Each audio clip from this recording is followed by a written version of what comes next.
A'udzubillahi minasyaitonirrajim. Bismillahirrahmanirrahim. Assalamualaikum warahmatullahi wabarakatuh.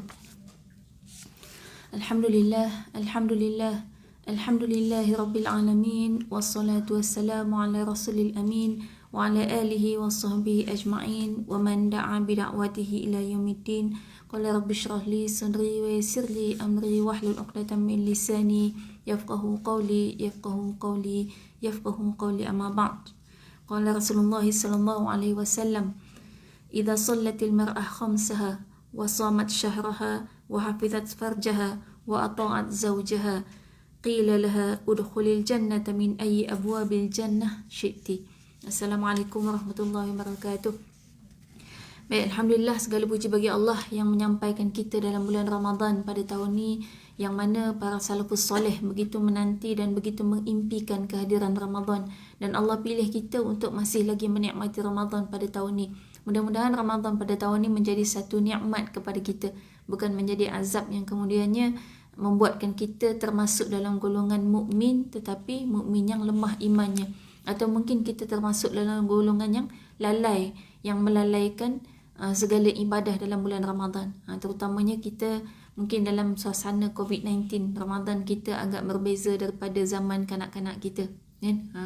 Yang mungkin zaman kanak-kanak, bulan Ramadan ni paling seronok, kadang-kadang boleh main kat masjid. Budak-budak lah kan, pergi masjid lari-lari kan. Sekarang tak boleh. Kalau pergi masjid bukan nak solat, balik kan. Pergi masjid pun dihadkan berapa orang kan. Jadi mudah-mudahan walaupun kita tak ke masjid, mungkin wanita lebih lagi terhad kan bilangan kita untuk boleh solat tarawih di masjid dan surau tempat masing-masing. Tapi jangan sampai kita duduk kat rumah tak solat langsung tarawih. Itu satu kerugian, dan itu maknanya kita termasuk dalam golongan yang lalai dalam Ramadan. Maknanya Ramadan yang asalnya la'allakum tattaqun, Ramadan yang asalnya meningkatkan takwa kita, kemudiannya hanya menjadi perkara biasa saja kepada kita dalam kehidupan. Hanya yang seronoknya masa Ramadan sebab nak raya. Raya lambat lagi, satu Ramadan orang dah bilang berapa hari lagi nak raya. Jadi maknanya kita tak mau masuk dalam golongan yang seumpama tu. Padahal Ramadan adalah satu nikmat yang sangat besar yang Allah bagi kepada umat manusia, khususnya kepada umat Nabi Muhammad SAW. Di mana dengan Ramadan ni lah akhirnya nilai kita, nilai ibadah kita, walaupun kita katakan usia untuk umat Nabi Muhammad SAW ni adalah usia yang paling pendek di kalangan semua umat Nabi. Di kalangan semua umat Nabi terdahulu, umat Nabi Muhammad SAW itu punya usia yang paling pendek, di antara 63. Dan kalau ada yang lebih daripada 70 tahun ke 80 tahun, itu dah dikira bonus. Itu dah dikira jarang-jarang berlaku. Jadi maknanya dengan usia yang pendek ni, bagaimana kita kemudian menjadi umat yang paling awal untuk beratur di padang mahsyar? Bagaimana kita menjadi umat yang paling awal untuk dihisab di padang mahsyar?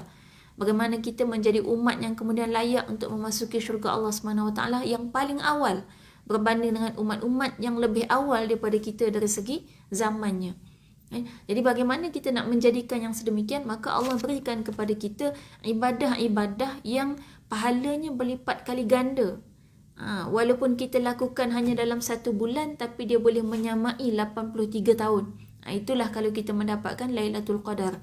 Ada banyak amalan-amalan yang kita buat sekali, tapi lipat kali ganda pahalanya sampai 1000 kali, sampai 700, sampailah Allah kata ada pahala yang bighairi hisab. Ada pahala yang Allah sajalah yang kira. Wa ana ajzi bih, Allah kata kan. Allah saja yang akan menghitung. Maksudnya kalau Allah yang hitung, kita tahu orang kaya kalau bilang duit, maknanya duit tu banyak. Orang kaya kalau bagi hadiah ke orang, maknanya hadiah tu mahal. Orang kaya kalau dia kata ini murah tu murah bagi dia, tapi bagi kita mahal. Apalagi kalau Allah yang maha kaya, maka ketika dia memberikan pahala kepada kita dan dia kata aku yang akan bagi ikut suka aku, maknanya dah pasti dia akan bagi sesuatu yang kita tak dapat nak hitung.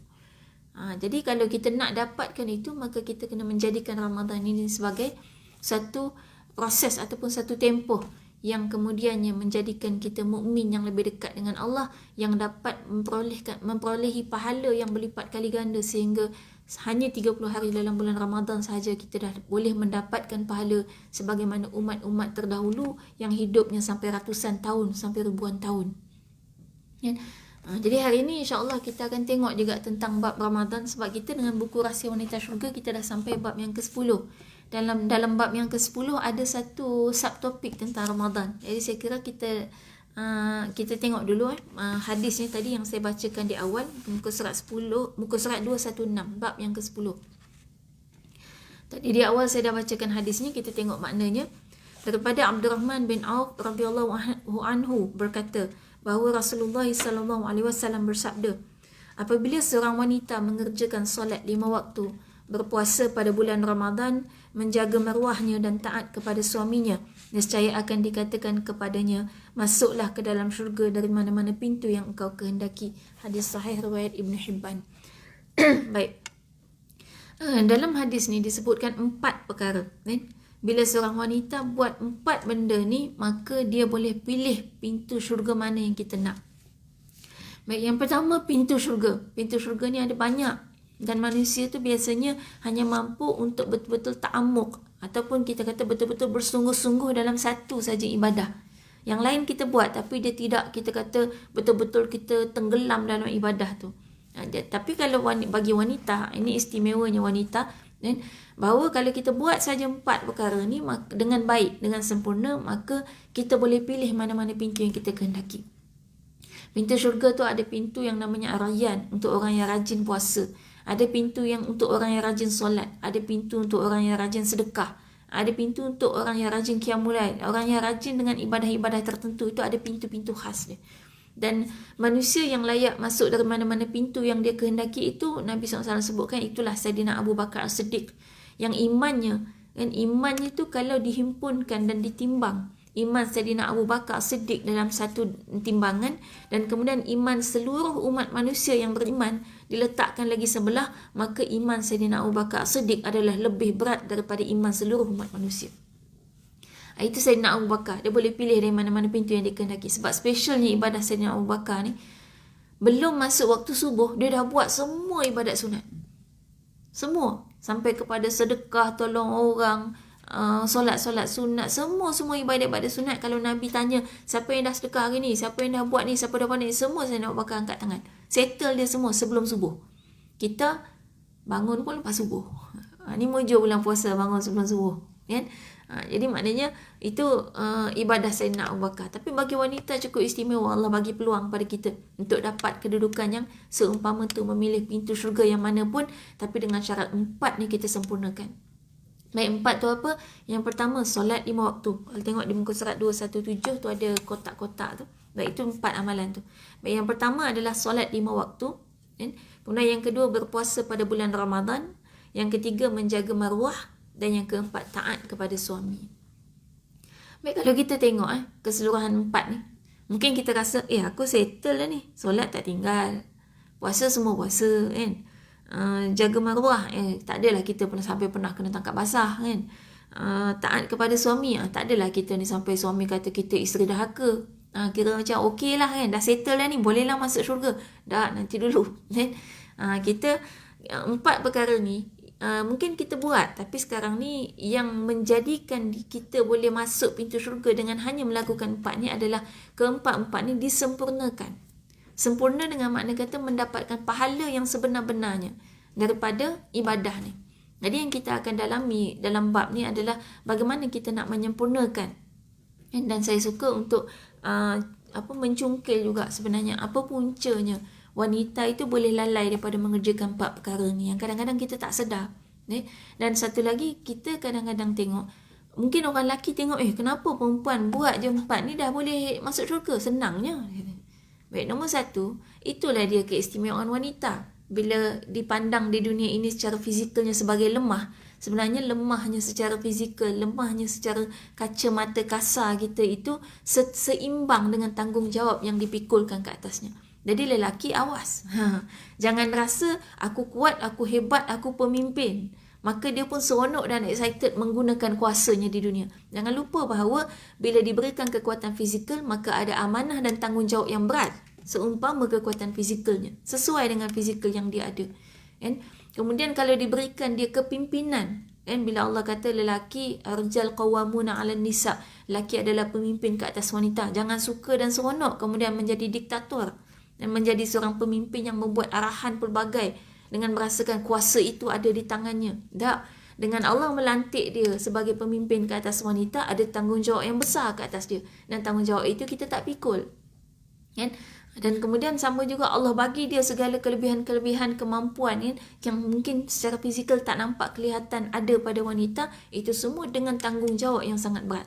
Jadi laki sebenarnya kalau tahu tanggungjawabnya, maka dia tak akan boleh duduk dengan senang lenang dan enjoy macam tu saja. Bahkan hidupnya akan penuh dengan berfikir tentang tanggungjawab yang perlu dilaksanakan dalam kehidupan.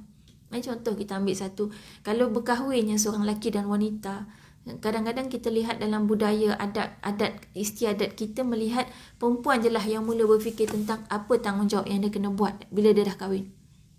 Sampai akhirnya dah tak boleh dah nak keluar-keluar dengan kawan-kawan, kan? Dah banyaklah benda-benda yang berubah dalam hidupnya, kan? Dia rasa tak boleh buat ni, tak boleh buat ni. Yang dia fikirkan apa lagi dia kena buat dalam rumah tangga, nak kena masak, kena kemas rumah. Padahal seorang lelaki juga bila dia berkahwin, yang dia perlu fikirkan adalah apakah dia tanggungjawab yang perlu dia laksanakan sebaik saja dia berkahwin. Kan? Bukan dia berfikir, oh lepas ni dah ada orang masakkan, lepas ni dah ada orang lipatkan baju dah. Kan? Jadi ni saya sebutkan hanya sebagai kita sebagai wanita bersyukurlah, dan bahawa sebenarnya apa yang ada pada kita itu setimpal dengan tanggungjawab yang Allah bagi. Cuma isunya kadang-kadang kita ni melihat pada fizikal, oh dia lebih yang ni, dia kurang yang ni, dia tak ada yang ni, dia ada yang ni. Itu mata kasar manusia. Tapi kalau dalam soal tanggungjawab, itu kita perlu belajar baru kita tahu. Jadi bila kita tak belajar, akhirnya kita merasakan kenapa orang lelaki boleh ni, kenapa perempuan tak boleh ni. Itu yang kadang-kadang kita jumpa banyak yang memberontak, kan? Sebab kita tak belajar tentang persoalan tanggungjawab. Walhal tanggungjawab itu sesuai dengan keadaan dan kemampuan kita masing-masing yang Allah dah ciptakan ke atas kita. Baik, jadi bagi wanita mudah saja, buat ini saja dah cukup untuk memasukkan dia ke dalam syurga dari pintu mana yang dikehendaki. Kenapa? Satu sudut yang tidak dialami oleh lelaki dalam ibadah-ibadah yang 4 ni adalah kepayahannya. Baik, kalau kata puasa, sama-sama lapar dan dahaga, kan? Kenapa pula perempuan lagi susah? Ada kepayahan pada wanita yang tidak dilalui oleh lelaki. Contoh, siapa yang bersalin 1 Ramadan, batal puasa dan tak boleh puasa 30 hari. Gantinya bukan senang sebab menyusukan anak 2 tahun. Kadang-kadang dalam tempoh menyusukan tak dapat nak puasa. Bila puasa tak dapat nak menyusukan anak. Sedangkan menyusukan anak adalah satu tanggungjawab seorang ibu. Jadi akhirnya terpaksa tidak berpuasa sehingga tahun depannya. Kan? Tahun depannya masih lagi menyusukan 2 tahun. Anak tu pula makin besar, laki pula. Kan? Banyak dia menyusu. Dan lepas tu tunggu anak tu dah 2 tahun, kononnya nak ganti, tiba-tiba mengandung lagi. Lepas tu bersalin lagi, lepas tu menyusukan lagi, sampailah kadang-kadang sepanjang usia muda. Dan daripada start kahwin sampailah selesai expired. Maknanya sampai mungkin umur 40 baru akhirnya dah tak ada anak, dah boleh berpuasa dengan sepenuhnya. Jadi itu menjadi satu cabaran, sebab satu sudut berpuasa, kan? Pada masa orang semua berpuasa, itu lebih mudah daripada kita nak puasa pada ketika orang keliling tak puasa. Untuk menggantikan puasa tu dalam keadaan mungkin kadang-kadang banyak jumlahnya, kan, bertimpa-timpa. Itu belum lagi termasuk cerita nak bayar fidyah. Dan maknanya hanya untuk fokus kepada menyelesaikan puasa dengan sempurna saja, ada banyak yang wanita perlu fikirkan. Bukan sekadar menahan lapar dan dahaga. Belum lagi cerita yang datang haid. Yang datang haid, sama ada ini haid ataupun bukan. Confuse istihadahnya. Yang lepas tu nak kena qada balik. Lepas tu kadang-kadang terlambat mandi. Mandi wajib, mandi hadas besar menyebabkan meninggalkan puasa pada hari yang sepatutnya kita puasa. Itu kelalaian-kelalaian yang agak sukar, kan? Untuk wanita perhatikan. Jadi perlu kepada lebih struggle bagi wanita untuk menyempurnakan puasa ni, kan? Ditambah lagi dengan wanita itu kalau nak buat maksiat itu kadang-kadang banyak di mulut, kan? Bila banyak di mulut itu susah nak dikawal. Sebab suasana persekitaran kalau semuanya sama-sama buat maksiat di mulut, maka kita akan sama-sama terjebak, kan? Dan kita kata kalau maksiat dari segi mata, yang kita tahu sebelum ni, kalau laki ni buat maksiat banyak kat mata, perempuan banyak kat mulut, kan? Kalau dari segi mata, mungkin bulan puasa orang perempuan yang tak pakai tudung pun jadi pakai tudung, berkuranglah sikit maksiat mata dia, kan? Walaupun cuma bulan puasa, tu terpulang lah kan. Atau mungkin di media-media pun taklah begitu memaparkan keadaan-keadaan yang kemudiannya mendatangkan dosa kepada mata kan. Itu maknanya kita katakan ada satu suasana yang membolehkan kita berpuasa dengan mendapatkan pahala yang lebih baik. Tapi bagi wanita dah ada banyak dorongan-dorongan yang kemudiannya menjadi cabaran kepada dia kan, untuk menyempurnakan puasa ni. Jadi kita tengok di bawah tu muka surat 217. Imam Al-Munawi menyatakan sebab mengapa hadis ini hanya menyebutkan 4 ibadah tersebut sahaja tanpa menyatakan rukun Islam yang lain. Ini adalah kerana pada kebiasaannya wanita sering lalai dari mengerjakan solat dan puasa. Wanita juga suka merendahkan maruah dirinya dan berdosa kepada suami.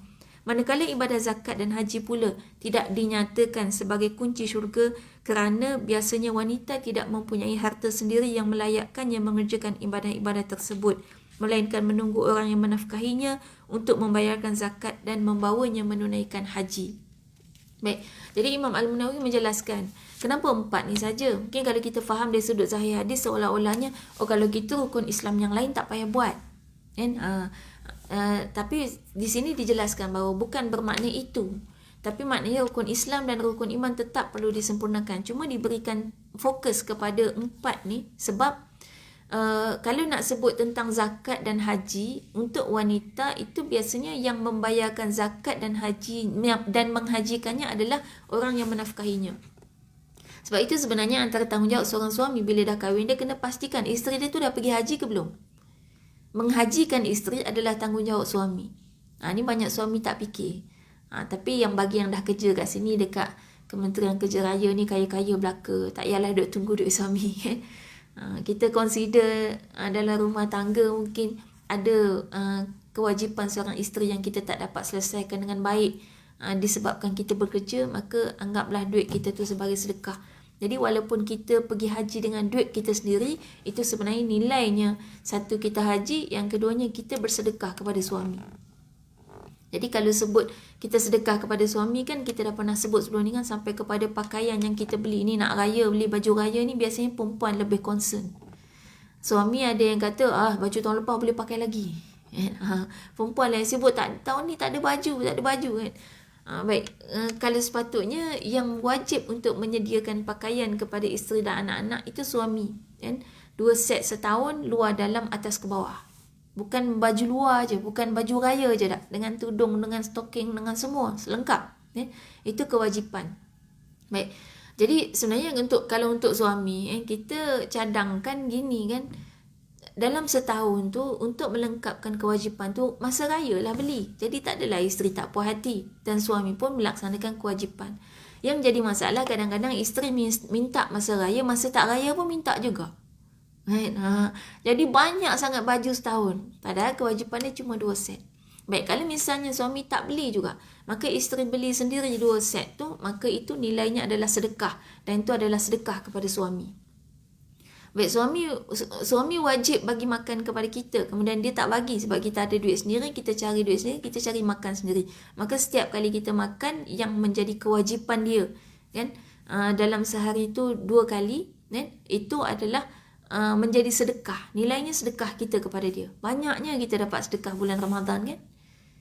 Dan suami yang baik tidak akan mahu menerima sedekah terlalu banyak daripada isterinya. Ni untuk suami-suami lah. Tapi untuk isteri pula, wanita yang baik adalah yang banyak bersedekah. Sebab kita tahu bahawa kalau kita bekerja, kita kena niatkan bahawa semua harta kita nilainya adalah untuk sedekah.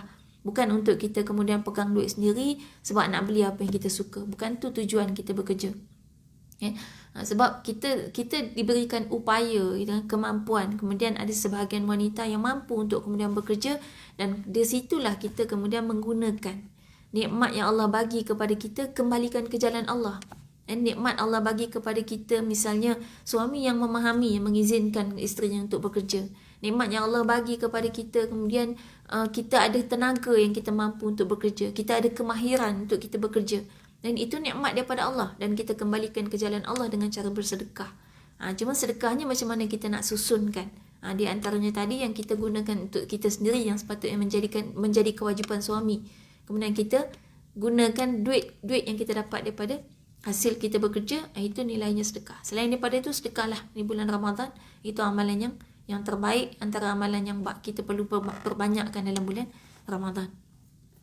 Baik, itu maknanya dalam bab haji, dalam bab zakat, itu pun suami yang bayar, kan? Suami yang membayarkan. Maknanya dalam bab harta sebenarnya wanita asalnya itu menerima nafkah daripada suami. Beza dengan situasi kita sekarang lah, kan? Baik, sebab itu tak disebutkan. Ni zakat fitrah pun sama. Zakat fitrah tu RM7 je kalau Selangor, kan? Kadang-kadang suami lupa nak bayar ke bini dia, kan? Dia ingat isteri dah ada duit sendiri. Kena ingat walaupun zakat fitrah suami wajib membayarkan. Kalau kita bayar sendiri macam mana? Atau kita pula tolong bayarkan kepada suami, untuk suami. Kepada suami pun boleh. Kalau suami tu miskin sangat, penerima zakat, dia asnaf, isteri boleh bayar zakat pada suami. Tapi suami tak boleh bayar zakat kepada isteri. Kenapa? Sebab kalau dia bagi duit kat isteri bukan zakat, namanya nafkah. Dia ada kewajipan bagi nafkah pada isteri, tapi isteri tak ada kewajipan bagi nafkah kepada suami. Maka suami boleh terima zakat isteri. Syaratnya suami itu asnaf, miskin sangat. Kita tengok suami kita ni kerja buruh kasar, gaji sebulan 800, kan? Dia makan sendiri pun tak cukup, kan? Kita kata nah abang tahu ni zakat saya bagi kat abang lah, tengok abang miskin sangat, ambil lah. Boleh isteri bagi kepada suami. Suami bagi kepada anak, ayah bagi pada anak tak boleh, sebab itu nafkah, gitu. Itu status dia. Baik. Jadi walaupun zakat fitrah cuma RM7, kalau misalnya isteri membayarkan dan tolong bayar pula untuk suami, maka nilainya adalah sedekah kita kepada suami, kemudian suami juga yang bayar zakat, walaupun kita tak melalui tangan dia. Jadi maksudnya kita dah pun bersedekah kepada suami RM7 tu, dan kemudian dibayarkan zakat. Sekali lagi, suami yang baik takkan mahu menerima sedekah terlalu banyak daripada isteri dia. Setiap hari terima sedekah isteri dia, walaupun dia tak terima dengan tangan dia, tapi apa yang isteri gunakan untuk dirinya sendiri, itu nilainya adalah sedekah kepada suami. Dan suami yang diam, tak mau berfikir untuk menafkahi isterinya tu, sama dengan dia adalah seorang peminta sedekah dalam kehidupan sehariannya, walaupun tak disebutkan, walaupun dia tak cakap minta duit. Jadi bersyukurlah, maknanya jadi seorang isteri. Balik ni janganlah pakai duk kata, oh baru saya tahu rupanya abang ni selama ni diam-diam peminta sedekah. Minta sedekah kan, duk makan sedekah saya, kan? Saya beli baju sendiri, saya cari makan sendiri. Jangan gitu, kan? Wanita ni gini, kan? Kok mana pun, walaupun situasinya hari ni dah agak mencabar untuk kita belajar, kemudian tetap menjadi seorang isteri yang solehah dan isteri yang taat kepada suami, tapi prinsipnya mudah, kan? Ulama gariskan kaedahnya gini. Kita ni keluar, kita terbanglah setinggi mana pun, bagaikan seekor burung, kan? Burung yang nak jadi burung helang ke, nak jadi burung kasawari ke, kasawari tak terbang, burung unta. Saya bayang burung-burung apa, Raja Wali. Raja Wali tapi tak wujud, kan? Dia dongeng. Besar burung dia, orang boleh naik, kan? Itu dongeng. Baik, nak jadi burung sebesar mana pun, enggang ke burung apa pun di luar sana, jadilah. Tetapi bila kita pulang ke rumah, maka duduk dan tundukkanlah, kecilkanlah, turunkanlah sayap kita, dan jadilah kita seperti pipit yang tak pandai terbang, kan? Dengan ibu bapa pun itulah kedudukannya, kan? Maknanya untuk kita merendahkan hati, tetap juga kita punya tanggungjawab yang berbeza ketika berada di rumah. Di luar sana kita ada tanggungjawab yang berbeza. Jadi wanita yang berjaya melakukan itu profesional, hebat, kan? Jangan sampai di luar kita jadi bos, kat rumah pun nak jadi bos juga, kan? Sebab dah biasa bagi arahan, kat rumah pun nak bagi arahan. Kena pula suami kat luar tak jadi bos, suami kat luar memang kerja kuli, dia pun menerima arahan isterinya dengan diam, tak cakap apa-apa, kan? Kita pun seronok je bagi arahan. Kena ingat, tetap di rumah kita ada peranan yang berbeza. Baik, itu maknanya konsep, dan maknanya 4 ni difokuskan kerana dalam bab ibadah solat itu wanita banyak lalai. Nanti kita akan tengok apa lalainya. Puasa pun sama. Dan juga dalam bab menjaga maruah, wanita itu sebenarnya banyak suka merendahkan maruah diri dia. Ini kadang-kadang kita tak perasan, kita termakan dengan propaganda. Contoh yang mengatakan wanita ni tak perlulah nak tutup-tutup, kan? Kita pun nak bebas juga, panas pakai tudung misalnya, kan? Kita termakan dengan propaganda tu, akhirnya kita mendedahkan aurat. Padahal sebenarnya mendedahkan aurat itulah sebenarnya menjatuhkan maruah diri kita sendiri. Dan elok-elok orang letak kita dalam peti kaca. Kita ni jadi umpama kek yang duduk dalam peti kaca. Tiba-tiba kita buka peti kaca tu sendiri. Dan sampailah kita tu jadi kek yang dihurung lalat yang tak ada nilainya lagi. Asalnya kita dah mahal. Dan itu kita tak sedar. Sebab apa? Sebab pendek akal kadang-kadang. Dan juga disebabkan kejahilan. Rendahnya ilmu. Sehingga kita tu selalu tak dapat memahami dalam penciptaan lelaki dan wanita itu fitrahnya sangat berbeza. Sangat berbeza. Dan untuk memahami fitrah lelaki dan wanita yang sangat berbeza itu kaedahnya tidak ada cara lain. Melainkan dengan kita melihat kepada wahyu sang pencipta. Siapa yang mencipta lelaki, siapa yang mencipta wanita. Dan Allah yang mencipta mereka ini lelaki dan wanita dengan fitrah yang berbeza. Dan dia menjelaskan. Dan kemudian memberikan garis panduan. Aku cipta lelaki begini, aku cipta wanita begini. Fitrahnya itu berbeza. Dan bagi wanita, cara kamu menjaga diri begini. Bagi lelaki, cara menjaga diri begini. Lain cara kita jaga diri. Lain cara kita jaga maruah diri kita. Tak sama. Cara untuk bekerja di dunia pun tak sama. Kena kembali kepada penjelasan daripada pencipta kita masing-masing. Jadi kita berbeza. Maknanya, disebabkan kita tak ada ilmunya, akhirnya kita guna logik-logik akal dan kita termakan idea-idea yang mengatakan wanita ni kena bebas, wanita ni tak perlulah terkongkong lagi, wanita ni kalau sampai dianggap apa yang diajarkan dalam Islam tu sebagai satu kongkongan kepada wanita. Padahal sebenarnya itulah kaedah untuk menjaga maruah diri wanita. Kita kadang-kadang dengan idea-idea logik tu kita bangkang hukum hakam. Awas, itulah sebenarnya bagaimana wanita merendahkan dirinya sendiri, maruahnya sendiri. Termasuk kadang-kadang kita rasa make-up ni kan, makeover tu itu mencantikkan diri dan menyebabkan kita dapat keyakinan diri di luar sana. Padahal dari segi prinsipnya kita dibagi tahu oleh pencipta kita bahawa bila kita melakukan itu sebenarnya kita sedang merendahkan maruah diri. Kerana apa? Kerana ada fitrah lelaki yang kemudiannya akan memandang rendah kepada wanita yang sedemikian. Bila wanita mendedahkan aurat, kita kadang-kadang merasakan itu adalah hak kebebasan wanita. Padahal Allah bagi tahu sebenarnya ada fitrah pada lelaki yang akhirnya akan meremehkan wanita yang kemudian mendedahkan aurat. Kita tahu kan dulu masa sekolah dulu, ingat masa sekolah menengah zaman-zaman belum ada media-media ni kan, kalau budak-budak sekolah tu kan lepak-lepak tepi jalan ni. Kalau yang budak lelaki tu dia lepak, kalau budak sekolah agama lalu dia cara dia teka, cara dia main-main kan. Assalamualaikum, tak jawab berdosa. Sekarang tak tahu lagi ke tak. Kita dah tak muda kan. Saya lah dah tua lah. Masa zaman dulu lah, kalau budak sekolah agama lalu Assalamualaikum, tak jawab berdosa. Tapi kalau budak sekolah biasa yang pakai skirt, yang tak pakai tudung tu, kadang-kadang dikejarnya budak tu. Lalu ke atas jejantas, kadang-kadang di follow sampai turun jejantas. Hai cik adik. Ini zaman-zaman dulu kan. Maknanya apa? Maknanya paling kurang dia menghormati dengan pakaian tu. Dan ini banyak social eksperimen. Kalau biasa tengok social eksperimen yang buat perbezaan dan perbandingan. Bagaimana layanan orang lelaki terhadap wanita yang kemudiannya menutup aurat, dan kemudian dibuat dalam video yang sama dibuat juga macam mana keadaan layanan lelaki kepada wanita yang mendedahkan aurat. Layanannya berbeza. Sebab itu ada fitrah pada mereka. Kan? Yang Allah dah bagi tahu benda tu. Jadi maknanya ini kebiasaan wanita dalam merendahkan maruah diri dia. Sebab itu dia bagi fokus wanita yang kemudian bijak menjaga maruah diri dia, itu termasuk dalam golongan yang selamat di akhirat. Hari ni maruah diri lebih susah lagi dijaga, sebab duduk dalam bilik pun dah boleh merendahkan maruah diri dia. Dengan adanya gadget kita, dalam gadget kita ada banyak app. TikToknya, TikTok itu dah apa benda lah dibuat dalam tu kan. Dengan YouTube-nya, macam-macam kaedah yang dia boleh tonjolkan diri dia. Dan tak ada masalah untuk ber-YouTube, untuk ber-TikTok, tak ada masalah.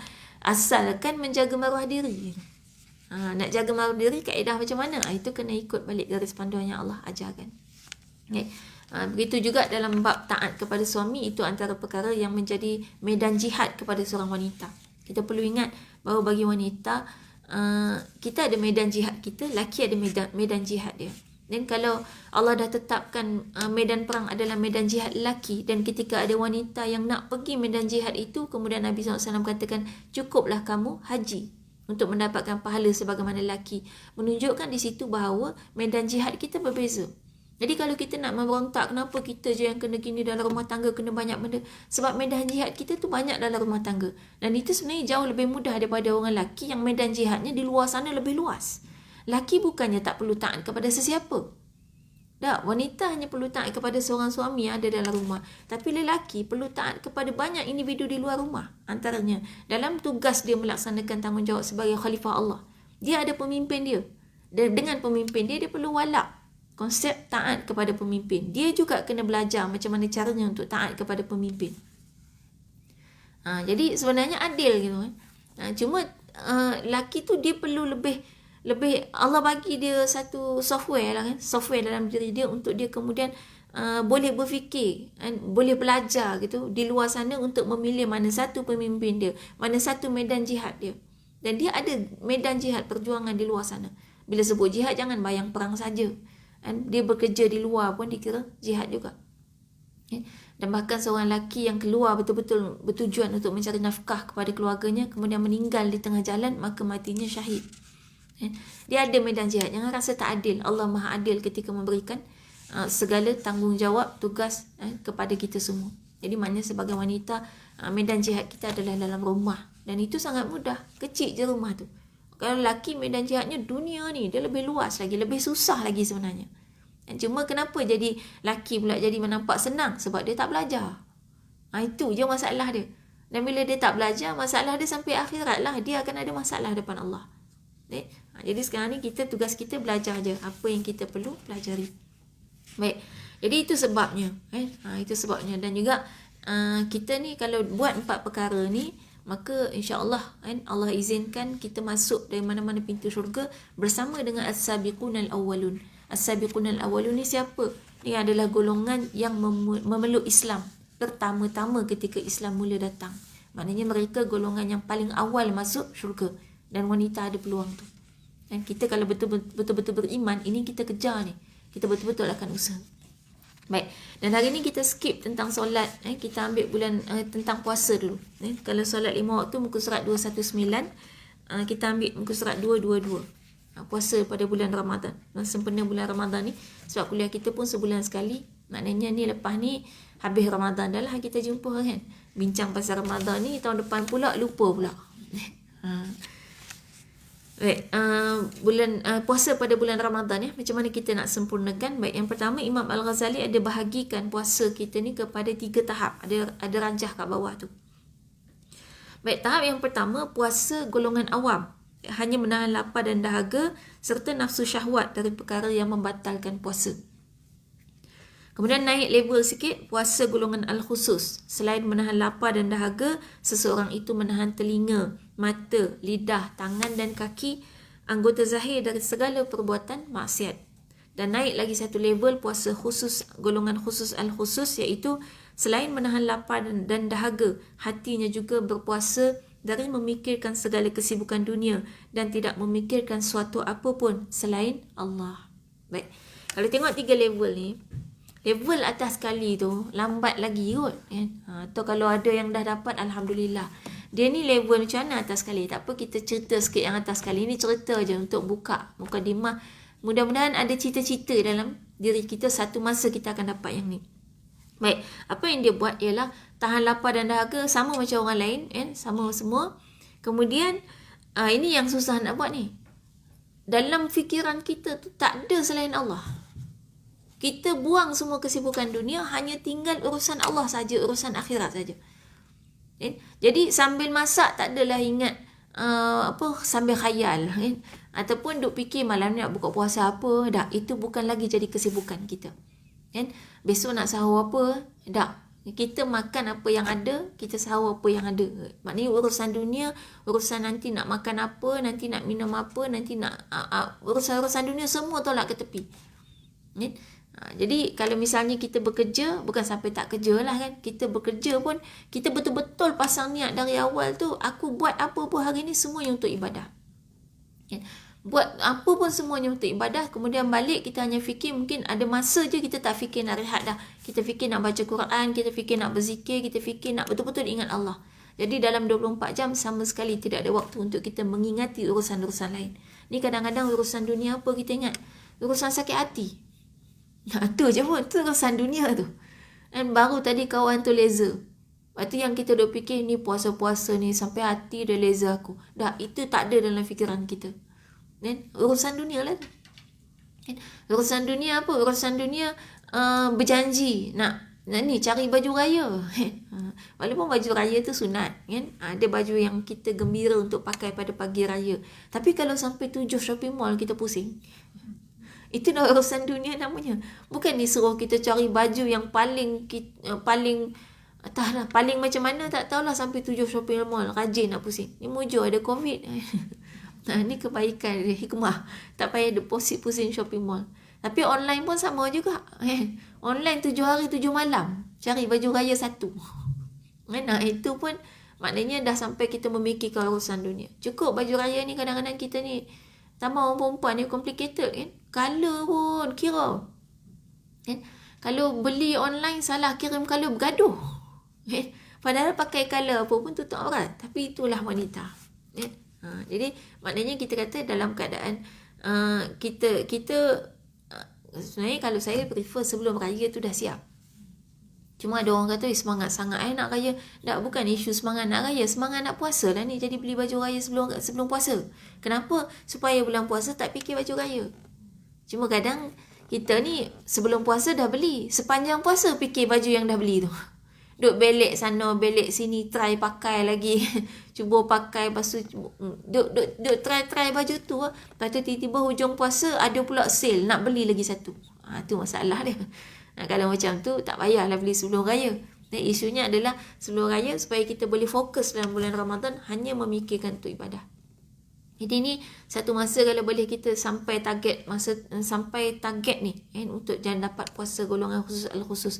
Cuma biasanya puasa ni memang hanya dapat diperoleh oleh golongan anbiya, mursalin dan juga salafus soleh ataupun kita kata golongan solehin, golongan orang-orang yang betul-betul soleh. Tapi tak apa, tak menjadi kesalahan untuk kita bermimpi kan. Kita bercita-cita, jangan angan-angan saja. Kita bercita-cita untuk sampai tahap ni. Kuncinya ialah bukan bulan Ramadan nak tiba-tiba jadi ingat Allah. Dah. Tapi sepanjang hidup kita. Sebab itu kenapa kita keluar pada tandas, kita ada doa. Apa doa keluar tandas? Doa masuk tandas insya-Allah semua hafal. Sebab kita hafal macam masa tadika dulu kan. Doa keluar tandas. Aja baca sikit.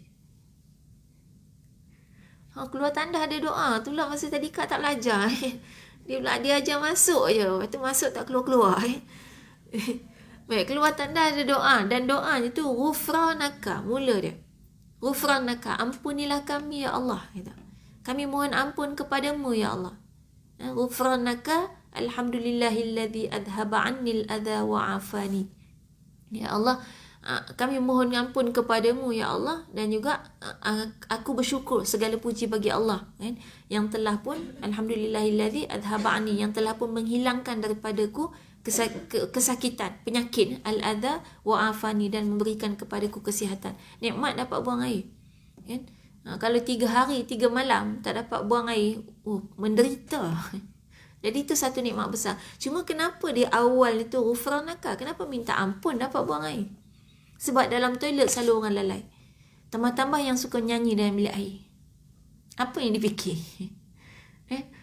Saya adalah sembang orang muda. Sebenarnya kenapa ada orang suka nyanyi dalam bilik air? Dia kata standard lah. Kawan-kawan saya semua nyanyi dalam bilik air. Dah sampai anggap standard. Ingatlah bilik air tempat kesukaan syaitan. Tiba-tiba kita happy dalam bilik air. Kita happy duduk tempat syaitan. Happy tu buat apa? Menyanyi lah.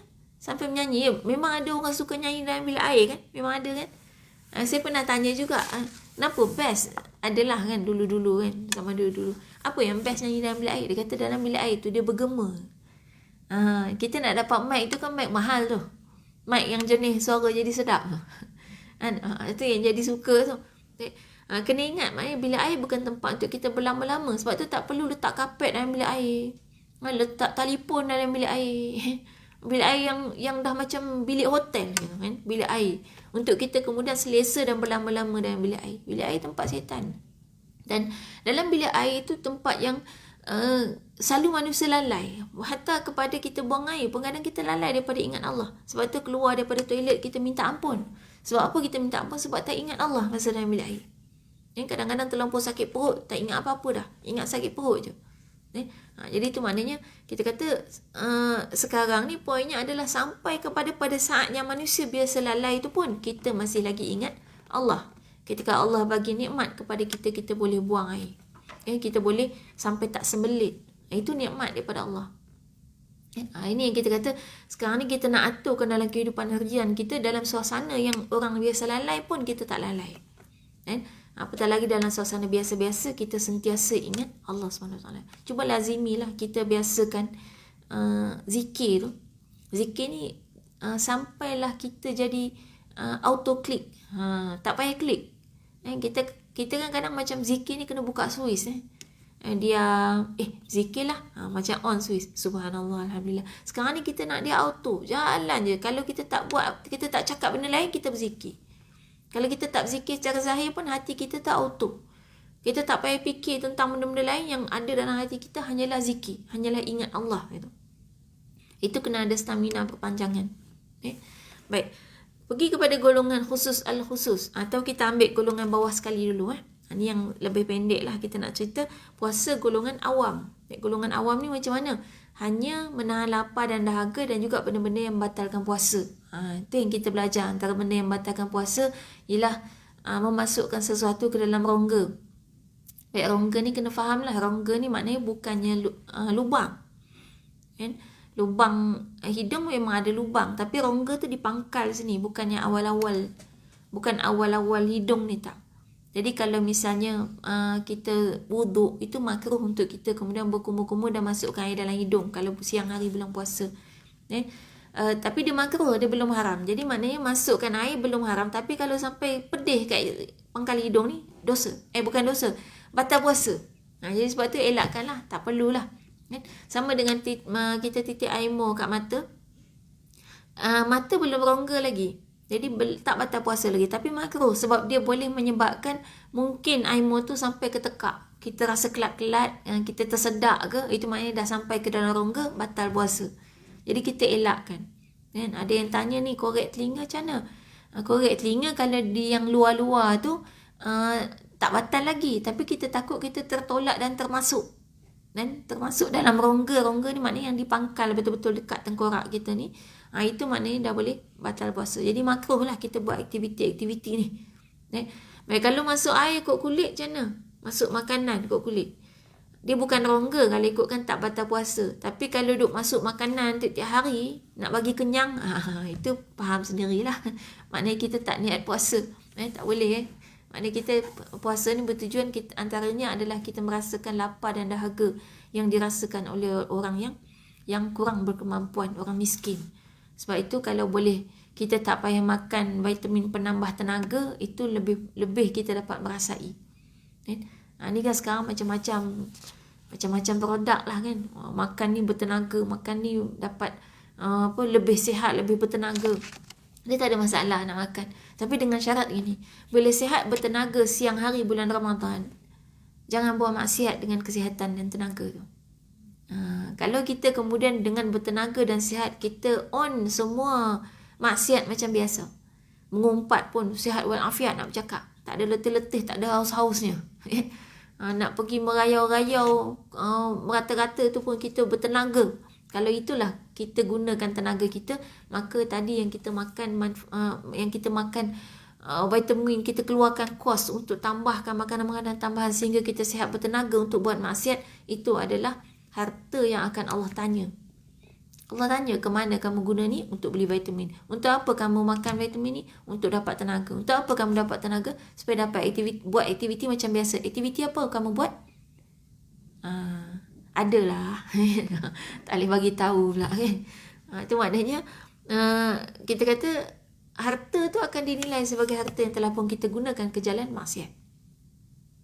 Jadi maknanya dalam situasi itu yang terbaiknya adalah kita sihat, dan sihat tu kita gunakan untuk banyakkan ibadah, untuk tambah ibadah. Mungkin dengan sihatnya kita boleh tambah baca Quran tanpa rasa layu. Dengan bertenaganya, walaupun puasa-puasa, boleh datang kelas pengajian dengan penuh sihat dan bertenaga, tak ngantuk-ngantuk. Sebabnya kalau puasa tak ngantuk. Sebab sebenarnya dari segi saintifiknya, otak kita tu akan lebih fokus untuk bagi arahan kepada mata kita untuk celak, kepada minda kita untuk betul-betul terbuka, kepada telinga kita untuk betul-betul mendengar. Dan dia tak payah bagi arahan kat perut, sebab perut tak buat kerja. Kalau ngantuk juga, tu saya pernah buat observation, tapi tu zaman saya sekolah dulu. Sebenarnya kunci dia ada kunci dia. Tapi tak apa, kita tak sembang kat sini. Mungkin akan datang, insyaAllah. Baik. Jadi puasa golongan awam ni yang kita dah jaga tadi tu, daripada benda-benda yang membatalkan puasa, itu dapat pahala tak? Tak ada pahala. Habis tu buat apa puasa kalau tak ada pahala? Baik, tak payah puasa. Kita gitu. Tak, kena puasa juga. Sebab paling kurang bila kita puasa, kita tidaklah menjadi hamba Allah yang derhaka dalam bab mentaati perintah Allah. Jadi paling kurang kita dah taat, kita puasa. Walaupun puasa tu kemudiannya tak ada pahala puasa, tapi paling kurang kita ada pahala mentaati perintah Allah. Tapi memang tak ada pahala. Jadi nak bagi puasa kita ada pahala macam mana? Kena naik golongan al-khusus ni, baru start ada pahala. Nak bagi ada pahala, itu adalah kaedahnya menjaga diri kita daripada maksiat. Itu je sebenarnya point dia. Jadi sekarang ni, dalam bulan puasa, bulan Ramadan ni, kita selalu lebih fokus kepada menambah amal ibadah. Betul ni? Kita tambah solat tarawih, kita buat tadarus Quran, kita tambah sedekah, kita tambahkan amal ibadah. Tapi sebenarnya yang lebih perlu kita fokus adalah meninggalkan maksiat. Jadi tak ada maknanya kita tambahkan amal-amal ibadah. Tadi baca Quran, kita tambah sedekah, kita tambah tadarus kan, kita tambah solat tarawih, kita tambah qiyamul lail, kita tambah zikir semua tu. Tapi maksiat jalan macam biasa. Tengok TV macam biasa. Entah apa-apa yang lalu depan TV tu semuanya kita tengok. Tak pilih-pilih dah. Kemudian mengumpat macam biasa. Kan, mengadu domba, fitnah orang, bercerita yang bukan-bukan tu semua macam biasa. Kan, mendedahkan aurat macam biasa. Semua tu menyebabkan pahala tidak ada pada puasa kita. Puasa kita tak ada pahala. Jadi apa hukumnya orang puasa tapi tak solat? Ada yang kata gitu. Kalau tak solat baik tak payah puasa. Dah, baik puasa walaupun tak solat. Cuma puasa dia memang tak ada pahala. Kalau dah tak ada pahala, baik tak payah puasa. Dah, baik puasa. Paling kurang dia puasa, dia mentaati perintah Allah. Dalam bab puasa. Dalam bab solat tu cerita lain. Kita kena bahagi asing-asing. Jangan duk campur-campur semua ibadat ni. Dia kena asing-asing lah. Solat cerita lain, puasa cerita lain. Walaupun kemudian kita akan kira sebagai puasa dia adalah puasa yang penuh dengan maksiat. Maksiat apa? Maksiat meninggalkan solat. Dan puasa ni tak ada pahala. Sekarang kita nak puasa kita ada pahala, maka kena bagi fokus ni, tinggalkan maksiat. Baik. Untuk tinggalkan maksiat, kita kena sedar dulu. Maksiat apa kita duk buat tiap-tiap hari? Baik, maksiat ni lah yang kalau Imam Al-Ghazali dia detailkan kepada anggota-anggota yang paling banyak buat maksiat. Yang pertama, pandangan. Dia tak sebut mata sebab pandangan dengan mata lain. Biasa kan kalau dalam meeting kan disebut, apa pandangan awak? Boleh tak kita pun jawab, kita tengok. Inilah pandangan saya. Itu bukan pandangan. Dan itu memandang. Jadi beza kan pandangan dengan mata. Memang kadang-kadang untuk memandang kita gunakan mata. Tapi kadang-kadang pandangan ini tidak mesti menggunakan mata kasar kita dan tak mesti berbola mata kita ke situ baru namanya kita pandang. Kadang-kadang bola mata kita ke situ tapi kita tak pandang situ. Contoh, mungkin ada yang bola matanya sedang ke arah saya tapi pandangannya tembus ke belakang. Tembus belakang ni ke, tembus sampai bazar Ramadan ke, katanya tengah hari ada bazar Ramadan. Mungkin ada yang pandangannya dah sampai ke sana, tadi nampak apa bazar tu, makanan ke jual barang. Macam-macam, makanan pun ada, barang pun ada, baju raya ada. Dia dah ternampak kot lah ada baju cantik kan. Tapi tak apalah, menyahut panggilan ibadah ni, datang kuliah dulu. Tapi pandangannya tembus ke baju tadi, janganlah ada orang ambil. Jadi itu pandangan. Jadi, maknanya mata boleh jadi pandang satu tempat tapi pandangan kita pergi ke lain. Atau ada orang dia pandang sana tapi dia nampak yang sana, yang depan dia tak nampak. Kan? Dia pandang tempat lain tapi yang dia tengok tempat lain tapi yang dia nampak tempat lain. Kan? Tu biasa juga sama perempuan kadang-kadang pergi shopping, yang dia tengok tu depan tapi sebenarnya dia nampak baju-baju tepi tu. Yang dia duk pandang yang masuk dalam kepala dia tu yang baju-baju yang kat tepi tu. Yang kat depan dia tu kadang-kadang ada jiran sebelah tu melambai. Tak nampak, kita tak nampak dia. Sebab pandangan tu ke pakaian-pakaian yang ada kat tepi tu. Itu pandangan. Baik. Jadi yang disuruh jaga pandangan. Bola mata itu serta lain. Itu fizikal. Tapi kalau pandangan lebih kepada dalaman kita. Baik, pandangan ni nak ditahan daripada apa? Tahan daripada melihat benda yang ditercela dan dibenci oleh syariat. Serta dari segala perkara yang boleh melalaikan hati dari mengingati Allah. Baik, ini part kedua. Dia ada 2 part ni dalam ni. Kalau kita kata perkara yang boleh melalaikan hati dari mengingati Allah, ini part level puasa lebih tinggi. Kalau kita nak ambil level basic, setakat menjaga daripada apa yang tercela dan dibenci oleh syariat. Jadi apa yang haram, maknanya apa yang mendatangkan dosa kalau kita pandang, maka itu yang perlu kita jaga. Kadang-kadang kita ni bukan benda tu dosa pun, tapi disebabkan kita pandang sangat jadi dosa. Contoh, baju dengan tudung tak matching, tak dosa kan? Kita tengok dia pun tak dosa, tapi sebab kita tengok dengan bisikan-bisikan hati, apalah datang office kementerian ni pakai tak matching macam ni macam kartun contoh kita berbisik-bisik, kemudian masuk pejabat, kita pun bercerita kat kawan kita, maka pandangan tadi jadi pandangan yang dosa. Orang perempuan ni suka perhati baju orang ini mungkin perkara yang jadi mujahadah kita lah untuk kita perjuangkan. Tak payahlah tengok baju orang, kecuali nak belikan baju untuk dia, tak apalah kan, tengok saiz kan. Tapi tak payah perhatilah dia tu pakai baju, pakai tudung tu 5 hari seminggu, tak tukar-tukar, tak payah tengok lah kan? Itu tak ada keperluannya. Saya ada kawan dia pernah cerita kan, dia sampai baju dia jadi banyak sangat kat rumah kan.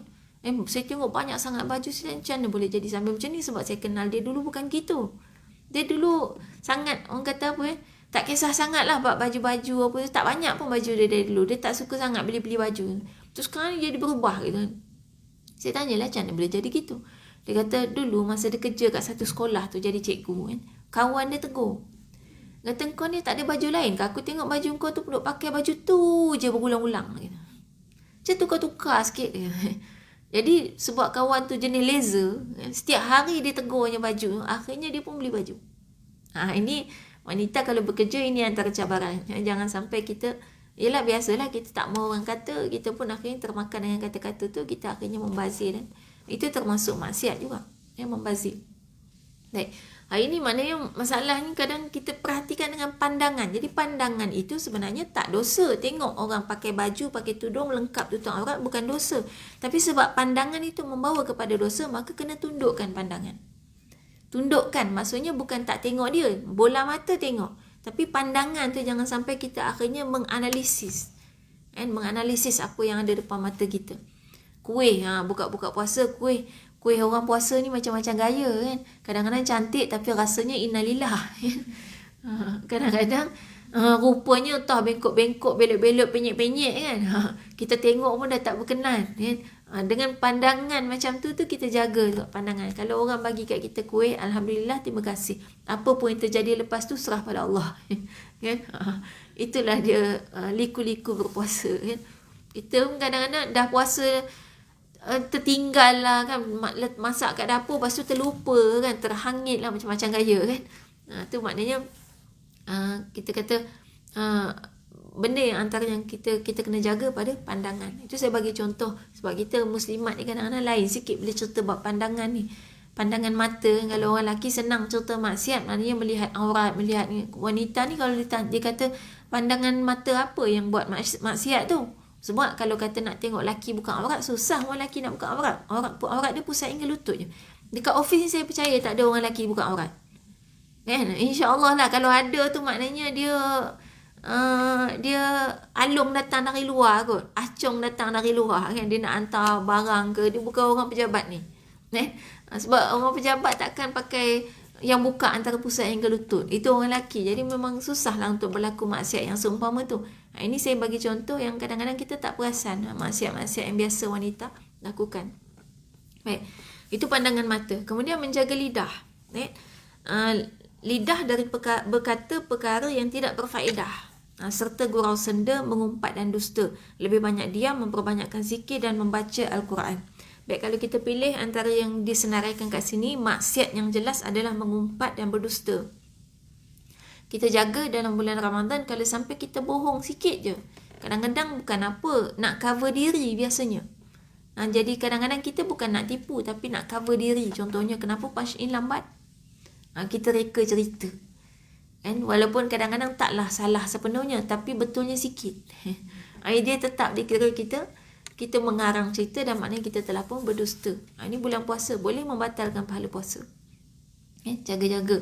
Atau kadang-kadang dengan anak-anak ni, kadang-kadang banyak nipu anak-anak kan. Anak minta tu, yelah bazar Ramadan, anak tu kecil lagi, bila dia lapar dia puasa kan. Ada budak 8 tahun contohnya, dia puasa kan?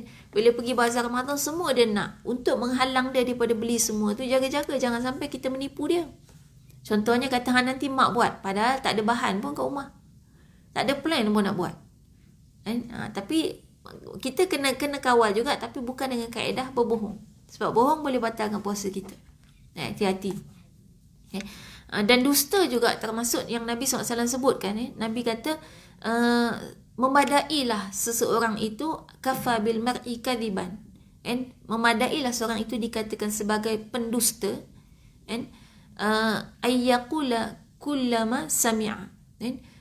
Untuk dia berkata tentang setiap satu yang dia mendengar, setiap satu yang dia dengar. Jadi maksudnya kalau kita sampaikan semua benda yang kita dengar, itu dikira pembohong. Sebab tu orang beriman ni dia ada filter. Kita ni kalau betul beriman, kita ada filter dalam diri kita. Kita boleh tapis mana satu cerita betul, mana satu tak betul. Yang betul baru kita forward, yang tak betul kita tak forward. Itu sifat orang beriman. Sepatutnya kalau rakyat Malaysia ni betul-betul beriman, kita tak perlulah sampai kerajaan buat website untuk menjelaskan semula. Apa tu nama website dia? Sebenarnya .com Sebenarnya .my gitu betul?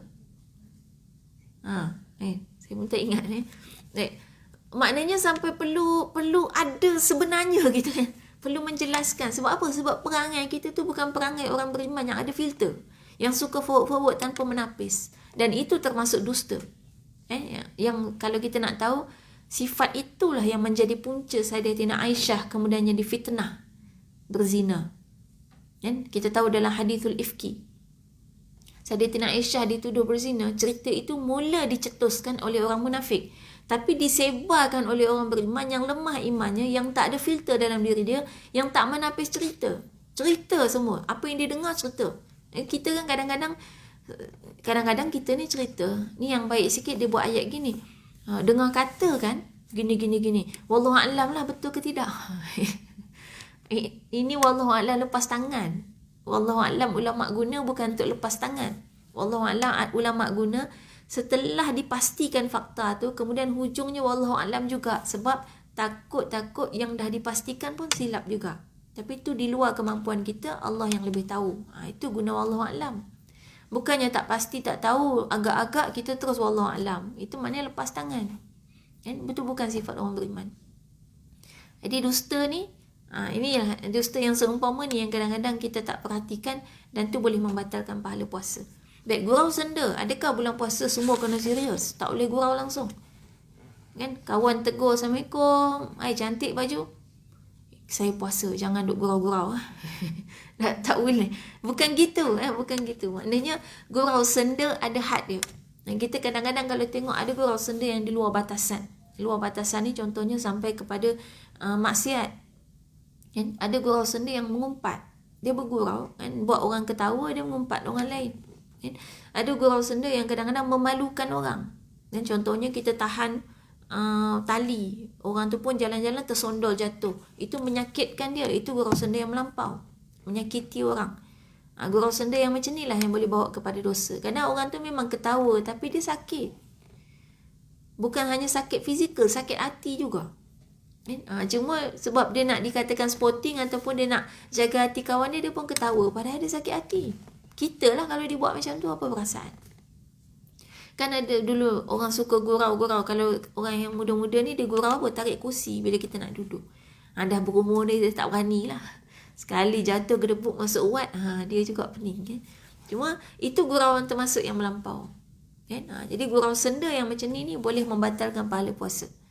Gurau-gurauan yang mungkin kadang-kadang kita bagi makanan dekat seorang, orang nak buka puasa, kita pun bagi makanan bentuk kurma, dan tahu-tahu belon. Dia gigit, meletup, pecah. Prime kita kata. Bahasa moden. Tak boleh, itu gurau senda yang melampau. Terkejut dia. Dan kemudian apa lagi dia berbuka puasa dengan happy nak makan kurma, tiba-tiba gigit-gigit, pecah, meletup. Kan? Belon tu pula isi air. Ini bukan contoh untuk dicontohi ya. Jangan buat ni, tiba-tiba terlintas, tiba-tiba ada orang buat, jangan. Ini maknanya termasuk gurau senda yang melampau. Kita orang beriman ni ada had lah, ada limit gurau senda. Itu boleh membatalkan pahala puasa. Ataupun saja kita masak saja je tak mau bubuh garam, tak mau bubuh gula bagi tak ada rasa. Tujuannya bukan jaga kesihatan. Kalau jaga kesihatan okey. Tujuannya saja nak melawak, bagi dia bagi dia marah, suka tengok dia marah contoh kan. Itu pun tak boleh kan. Itu termasuk gurau senda yang melampau dan boleh membatalkan pahala puasa. Baik, kemudian kalau memperbanyakkan diam, memperbanyakkan zikir dan memperbanyakkan baca Quran, itu termasuk ekstra tambahan kan, untuk meningkatkan lagi level puasa. Baik, kemudian yang ketiganya, menahan daripada mendengar. Mendengar apa? Perkataan yang dibenci syarak, sama ada dalam bentuk nyanyian atau kata-kata biasa. Dan setiap perkataan yang haram dituturkan, maka haram juga didengar. Jadi telinga kita tu, inilah antaranya kenapa jangan duduk orang shopping mall banyak-banyak. Shopping mall ni, kalau ada yang buka bacaan Quran, alhamdulillah.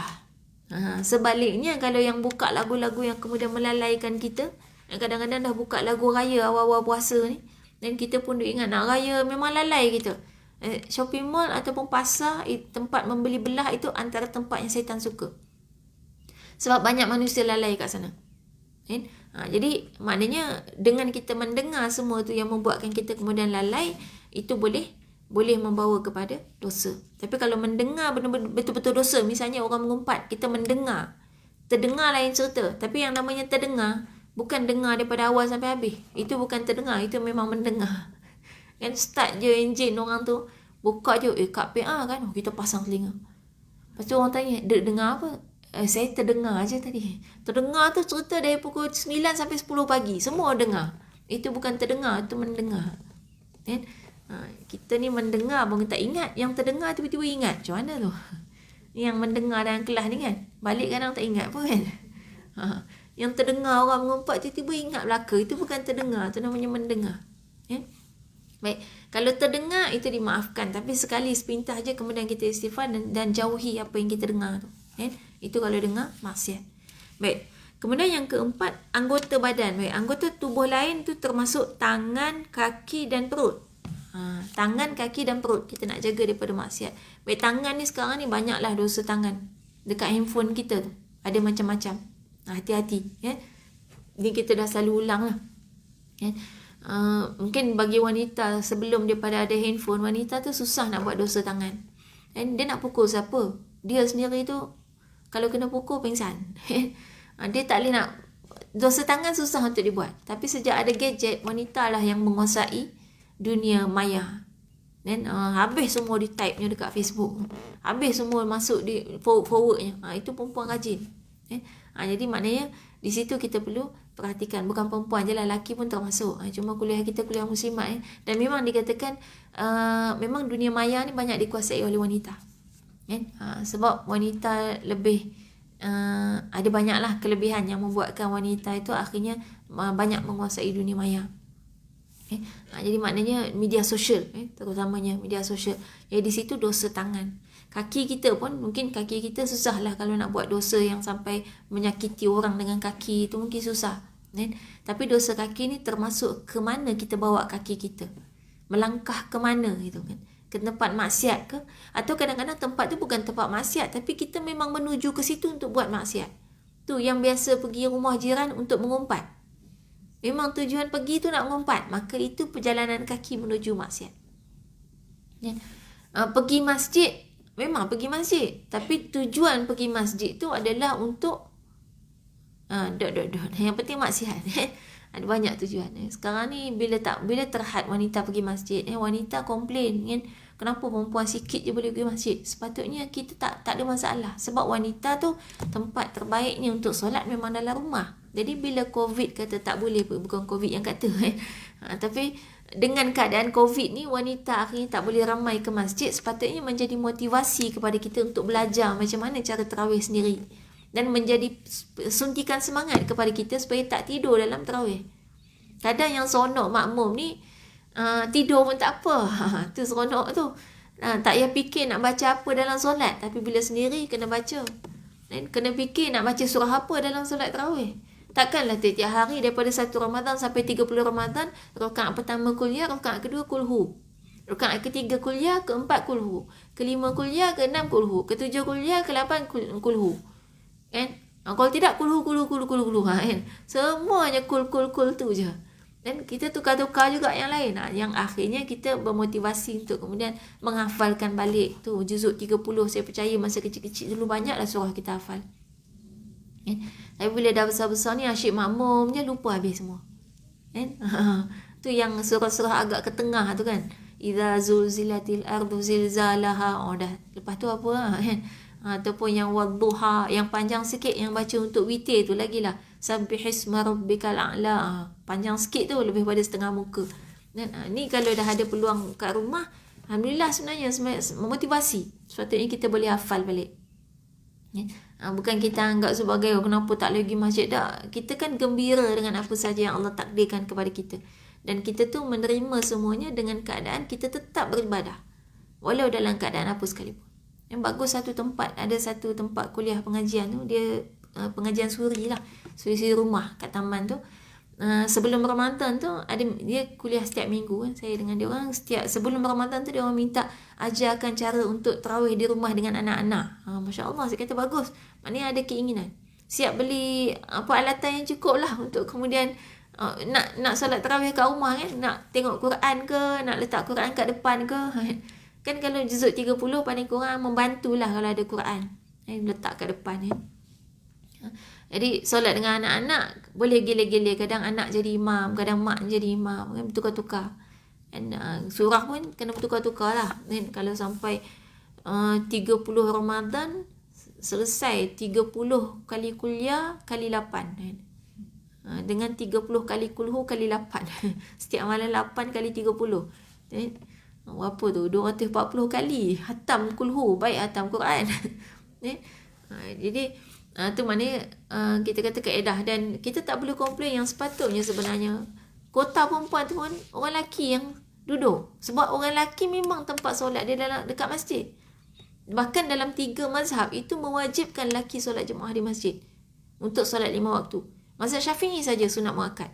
Sunat muakkad bukan sunat biasa-biasa, tapi ramai yang mengabaikan sebab dianggap sunat je. Padahal itu sunat yang sangat dituntut bagi lelaki. Jadi sepatutnya kita bagi peluang. Biar orang lelaki solat kat masjid, biar dia biasa pergi masjid. Baik. Itu kaki. Kemudian perut. Perut kita tahan daripada makan benda-benda yang disebut kat sini syubhah. Tapi syubhah ni dah label agak lebih tinggi sikit. Cuma kita jaga daripada yang haram.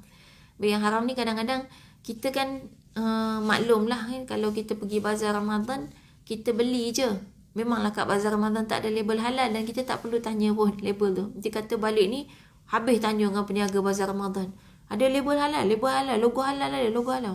Dia tanya ni ustazah mana ajar? Habis nama saya naik. Tak, saya tak ajar gitu. Sebab kaedahnya ni. Kenapa kita tak perlu tanya? Sebab bagi orang Islam, dia ada perjanjian dengan Allah. Dan dia dah ada logo halal sebenarnya daripada Allah, yang mana dia janji dengan Allah ketika dia hidup di dunia, dia akan selalu menjaga hukum Allah dalam diri dia. Jadi ada tanggungjawab ke atas diri dia untuk selalu menyediakan makanan halal kepada orang sesama Islam. Itu tanggungjawab dia dengan Allah. Jadi kalau tiba-tiba dia sediakan yang tak halal, dia berdosa. Dan dia dosa. Dan kita pun sama. Dalam kita menyediakan makanan kepada orang lain, ada tanggungjawab kita dengan Allah bahawa kita akan selalu memastikan makanan tu halal. Jadi kena pastikan kalau makanan-makanan yang jenis proses, makanan yang jenis ada packaging, itu kita kena pastikan logonya. Dan yang jenis masak yang kuih, yang mi apa tu, tak apalah, itu memang tak ada logonya. Tapi kok mana pun kita boleh perhatikan pada takwa orang yang membuat, orang yang menyediakan makanan tu. Takwa kan dalam hati, macam mana nak tahu? Kita boleh ambil satu kaedah daripada fizikal, setakat yang kita boleh lah. Satu, kalau boleh kita tahu dia solat ke tidak. Kalau bazar Ramadan ni kita tak kenal siapa peniaga dia. solat ke tidak. Baik, kita boleh tengok dari satu sudut aurat. Kalau dia tidak menjaga aurat, bermakna dia tidak menjaga halal dan haram. Kan? Bermakna dia kurang faqih tentang halal dan haram. Bagaimana dia akan faqih kepada halal haram dalam makanan. Kan? Kalau dirinya sendiri pun dia tak tahu untuk perhatikan halal dan haram, maka pada makanan itu pun macam mana dia akan perhatikan halal dan haram. Itu satu sudut yang mungkin boleh membantu kita. Maknanya kalau boleh kita usahakan buka puasa masak sendiri. Kerja saya tak sempat. Yang tak sempat tu pasal nak masak special. Tak yang special. Bulan puasa ni kita puasa, bukan bulan makan. Bulan makan ada 11 bulan lain. Kalau kita masak simple-simple sangat sempat. Sangat sempat. Setengah jam dah boleh siap. Kalau nasi kan tak payahlah tunggu depan nasi tu daripada letak beras sampai masak. Kan nak masak nasi tak sampai pun seminit. Kan? Kita kata paling lama lah 3 minit. Bukannya nasinya masak 3 minit tak. Kita punya urusan dengan beras tu 3 minit je. Lepas kita letak dekat rice cooker, dah selesai. Saya percaya wanita bekerja semua ada rice cooker. Siapa yang pakai dapur arang?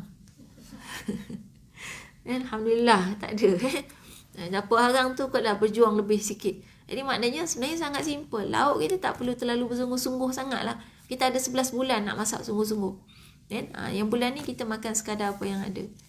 Itu untuk menjaga perut kita daripada maksiat-maksiat yang kita tak tahu. Dan itu boleh, kalau sampailah masuk yang haram, maka ia membatalkan pahala puasa. Okay. Baik. Kemudian yang kelima, tidak berlebihan ketika berbuka. Ini kena perhatikan. Ini cerita berbuka puasa, ada banyak hidangan, air sampai 5 jug. Ini biarlah jadi drama zaman kanak-kanak kita dah. Ni dah zaman kanak-kanak dewasa ni. Tak perlulah kita ulang-ulang lagi kan. Kita beli makanan ikut nafsu kita, beli minuman ikut nafsu kita, apa yang kita rasa. Orang lapar ni memang semua sedap. Kan? Tapi bila dah makan tu sepinggan kenyang dah. Dan maknanya berlebihan ketika berbuka puasa itu boleh membatalkan pahala puasa. Apatah lagi, ni termasuk maksiat yang selalu orang tak sedar dalam bulan Ramadan. Kita sampai buang makanan. Banyak kan? Memang kajian menunjukkan bahawa dalam bulan Ramadan makanan yang dibuang lebih banyak daripada bulan-bulan biasa. Maknanya jangan sampai kita termasuk golongan tu. Maknanya makanan yang kita makan lebih, kadang-kadang kita masuk peti kan? Masuk peti ais, keluar masuk, last kali bosan, buang juga. Sebab peti dah penuh. Tiap-tiap hari ada yang baru kan? Ataupun keluar masuk peti ais, lama-lama basi juga. Maknanya membazir tu kat mana pun berdosa. Walaupun kita kata dah basi, takkan nak makan juga. Dah cerita dah basi. Sebelum basi kenapa boleh ada kat kita tu? Kenapa kita boleh ada makanan tu sampai lebih? Sampai makanan tu terpaksa terbiar sampai basi. Maknanya kita dah menyediakan makanan yang lebih daripada yang diperlukan. Jadi perhatikan, kena pastikan itu betul-betul apa yang kita perlu. Jangan sampai kita beli sesuatu yang lebih daripada yang kita perlukan. Buka puasa bukan untuk kita qada makan 5 waktu sehari. Dan qada sarapan punya sepatutnya ada roti canai, kita ganti. Buka puasa ada martabak. Ini banyak orang buat ya. Cuba perhati balik, kita sebenarnya telah mengqada. Tengah hari minum pagi kita ada minum pagi, mungkin kita ada kuih-kuih. Buka puasa ada kuih. Makan tengah hari kita ada nasi kan, nasi dengan lauk-lauk. Buka puasa ada nasi dengan lauk-lauk. Minum petang kan, kita ada air dan kita mungkin ada kuih-kuih lagi. Buka puasa kita ada kuih yang bukan sekadar kuih pagi tadi, kuih banyak jenis kuih kita ada. Lepas tu makan malam, kita makan lagi, mungkin kita ada makan mi ke kuotiao ke, ada lagi buka puasa tu. Roti jala tu termasuk makanan berat tu. Ada semua tu atas meja kita. Maknanya kita qada makan 5 kali sehari punya. Malam nanti lepas tarawih makan lagi. Kan? Maknanya kita mengqada makan sehari. Yang sepatutnya cukup. Kalau kita kata pagi misalnya kan, kita biasa makan dengan roti canai sepinggan dengan air segelas tu, kita dah kenyang. Maknanya kalau itu yang kita pilih untuk buka puasa, itu saja dah cukup untuk sekali makan. Buka puasa untuk sekali makan. Baik, kalau nak banyak-banyak pelbagai boleh, tapi sikit-sikit. Kuih separuh. Kalau kata pak, bukan sebiji, separuh. Sebab nak campur kan, banyak-banyak lagi. Supaya dia tidak lebih daripada apa yang kita perlukan. Itu kuncinya. Kalau berlebihan, maka dia boleh menyebabkan kita membazir dan kemudian terbatal pahala puasa kita. Dan kemudian ini perasaan yang kena ada. Yang keenam ni, takut dan harap. kita kan ada perasaan takut dan harap tentang ibadah puasa kita. Takut apa? Takut sama ada bimbang. Takut ni lebih kepada bimbang, khauf kan. Bimbang sama ada puasa kita ni Allah terima ke tidak kan. Tak boleh ada rasa lega, hari ni dah berapa hari puasa, oh aku tak ada qada lagi ni kan. Puasa penuh ni, lega, dia tak ada lega gitu. Sebab kita tak tahu kan. Memang mungkin puasa kita sah dari segi syariat, tapi adakah Allah terima atau tidak kan? Di sisi Allah tu dia dicatat tak puasa tu. Itu kena ada kebimbangan. Dan kebimbangan tu taklah akhirnya membuatkan kita gelisah tak. Kebimbangan tu membuahkan tindakan. Apa tindakannya? Akhirnya membuatkan kita semakin memperbaiki puasa kita esok, lusa, tulat dan sebelum Ramadan berakhir. Puasa kita mesti lebih baik daripada semalam. Bukan sama saja tiap-tiap hari macam biasa. Sebab apa? Sebab kita bimbang yang semalam-semalam Allah tak terima. Dalam masa yang sama kita harap supaya Allah, walaupun aku tak tahu kau terima ke tidak, tapi tolonglah ya Allah. Aku dah usaha ni. Dan aku akan usaha, tetap akan usaha dengan lebih baik supaya engkau terima amalanku. Dan tolonglah ya Allah, terima amalanku. Jadi maknanya kita doa dengan merayu kepada Allah. Ya Allah, tolong terima puasa aku ya Allah. Dan walaupun puasa aku penuh dengan kedhaifan, tapi aku akan berusaha dan engkau berilah kekuatan kepadaku untuk terus berusaha. Supaya puasa aku akhirnya engkau terima di sisi engkau sebagai puasa yang ada pahala padanya. Sebagai puasa yang boleh menjadi kunci kepada pintu syurga kita di akhirat nanti. Okay. InsyaAllah. Tu maknanya poinnya. Dan yang muka surat 224 ni. Ini dia yang kita katakan poin 1, 2, 3 tu. Itulah antara kelalaian yang biasa wanita buat. Di awal tadi pun saya ada sebut juga sepintas. Baik, kita tengok yang pertama, melambatkan mandi hadas besar selepas haid sehingga darah telah kering beberapa hari. Lalu meninggalkan puasa pada hari tersebut. Ni hati-hati wanita bekerja. Kadang-kadang dah kering dah malam tadi, tapi plan nak mandi esok pagi. Tengok-tengok bangun lewat. Bangun lewat tak sempat nak mandi wajib, terus pergi pejabat. Pergi pejabat, balik dah petang. Ataupun kadang-kadang dah malam sampai rumah. Sehari tu. Sehari. Dan tak puasa sekali lah. Maknanya itulah dia kepayahan bagi wanita. Dan bagi wanita untuk tetap menjaga syariat ni. Sebab itu ganjaran dia besar. Sebab dia susah. Kalau susah, ganjaran dia besar. Kalau kita rasa nak senang hadiah pens biji lah. Nak buat apa? Harga mahal-mahal. Sekarang ni hadiahnya syurga. Kunci syurga tu. Jadi maka dia memang agak susah, tapi kita kena jaga. Habis tu saya takkanlah nak mandi kat pejabat. Itu bincang sendirilah. Yang penting jangan sampai kita kemudian melewatkan mandi hadas, kemudian sampailah meninggalkan puasa disebabkan itu. Yang kedua, disebabkan haid yang datang pada setiap bulan, maka wanita sering menunda-nunda masa untuk menggantikan puasa yang telah mereka tinggalkan sehingga menjelang bulan Ramadan pada tahun berikutnya. Ini satu lagi kelalaian yang kita kata, kenapa perempuan puasa je dah dapat kunci pintu syurga? Sebab susah ni. Ini ramai ni. Saya biasa dapat soalan lepas 15 Ramadan, tiba-tiba tanya, Ustazah boleh tak puasa qada lepas 15, bukan 15 Ramadan, 15 Syakban? Boleh tak puasa qada lepas 15 Syakban? Kan lepas 15 Syakban tak boleh puasa sunat kan? Puasa qada boleh, tapi nak tanya pasal apa yang sampai sekarang baru nak qada? Kan? Sampai 15 Syakban, maknanya puasa tahun lepas punya dia tinggal tu, nak dekat Ramadan tahun depan baru nak qada. Tu mujur qada. Ada yang lupa, yang tak qada langsung. Dia bila sampai nak dekat Ramadan akan datang, baru qada puasa yang lepas, menunjukkan tak pernah puasa sunat. Kan? Kalau ada puasa 6 misalnya kan, puasa 6 Syawal, 6 tu dah boleh kira qada dah. Kan? Kita niatkan qada puasa yang kita tinggalkan dalam bulan Ramadan. Memang kalau puasa selain pada bulan Ramadan tu sangat mencabar. Orang keliling kita tu duk bawa makanan sedap-sedap. Kan? Dia banyak ujiannya. Tapi kita kata antara tujuan hikmah daripada puasa adalah kita dapat merasai macam mana orang yang tak ada makanan. Jadi sepatutnya orang bawa lah makanan macam mana pun, itu bukan masalah untuk kita. Dan tak mencabar, sepatutnya tidak mencabar keimanan kita untuk kemudian tak berpuasa. Baik. Kemudian yang ketiga, bagi wanita yang mengandung dan menyusukan bayi hampir sepanjang usia mudanya dan tidak berupaya menunaikan ibadah puasa, maka dia boleh meninggalkannya. Tetapi kadang-kadang mereka ini lalai dari membayar fidyah yang seharusnya dikeluarkan bagi menggantikan puasa yang ditinggalkan. Ini ada kes. Ada orang dia jumpa saya, dia kata, saya boleh tolong kira tak berapa fidyah saya kena bayar? Dia bersalin masa bulan Ramadan 30 hari tak puasa. Anak umur berapa tanya? Ada 2 orang yang lahir bulan Ramadan. Umur berapa? Seorang 16, seorang 17. Dia berapa belas tahun kan? 2 orang lah tu kan. Ni sedar ni baru datang kuliah lah. Kan sebelum-sebelum ni kira leka tu. Yang tak ganti tak bayar fidyah. Dia ikut negeri ya. Kalau fidyah ni saya cadangkan gini, cari Google kalkulator fidyah. Jadi tak payah cari ustazah dah suruh kira. Masa tu saya kira banyak jugalah. Cuma kita ikut negeri juga fidyah ni. Ada negeri yang memang dia ambil, dia ikut, dia ada mazhab, ada pandangan, ada beza pandangan. Jadi ada negeri yang kita kena ganda-gandakan. Ada yang tak. Jadi kita duduk kat mana ikut negeri tu. And bukan ikut KKR ni kat KL, ikut KL dah. Ikut siapa tiba-tiba kerja kat KKR tapi duduk Perak. Ikut Perak. Dan yang duduk Selangor, ikut Selangor. Ambil kalkulator fidyah negeri masing-masing. Itu yang kadang-kadang kita tu lalai tak bayar kadang-kadang sampai mati. Walaupun sebenarnya fidyah ni kewajipan suami. Dah anak tu anak sama-sama, pasal apa bini kena buat semua. Ni ayat nak habaq lah ni kan. Tapi sebagai wanita dah ada duit sendiri, ada kerja kan, anggaplah itu sebagai sedekah. Kalau suami memang leka tak bayar langsung.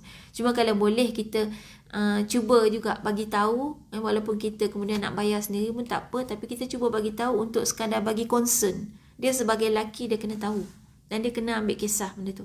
Dan itu fidyah. Jadi ini adalah kelalaian yang kadang-kadang wanita lupa untuk buat. Wanita jadi susah untuk menyempurnakan puasa dalam bulan Ramadan. Kita boleh muhasabah diri kita dan jagalah diri kita daripada kelalaian-kelalaian yang seumpama ni. Baik, saya kira insya-Allah sekadar tu sikit sebanyak yang mudah-mudahan boleh memperbaiki puasa kita pada tahun ni, yang menjadikan puasa kita lebih baik daripada sebelum ni, dan mudah-mudahan hari-hari yang berikutnya kan adalah sentiasa lebih baik daripada hari-hari yang sebelum ni. InsyaAllah. Selamat Hari Raya walaupun awal lagi tapi sebab kita tak jumpa dah sampai Raya, insyaAllah. Mudah-mudahan kita mendapatkan ganjaran berlipat kali ganda daripada Ramadan kali ni, dan Ramadan yang jadi barakah kepada kita semua, insyaAllah. Wallahu a'lam. Aqulu qali hadha wa astaghfirullah li wa lakum. Wassalamualaikum warahmatullahi wabarakatuh.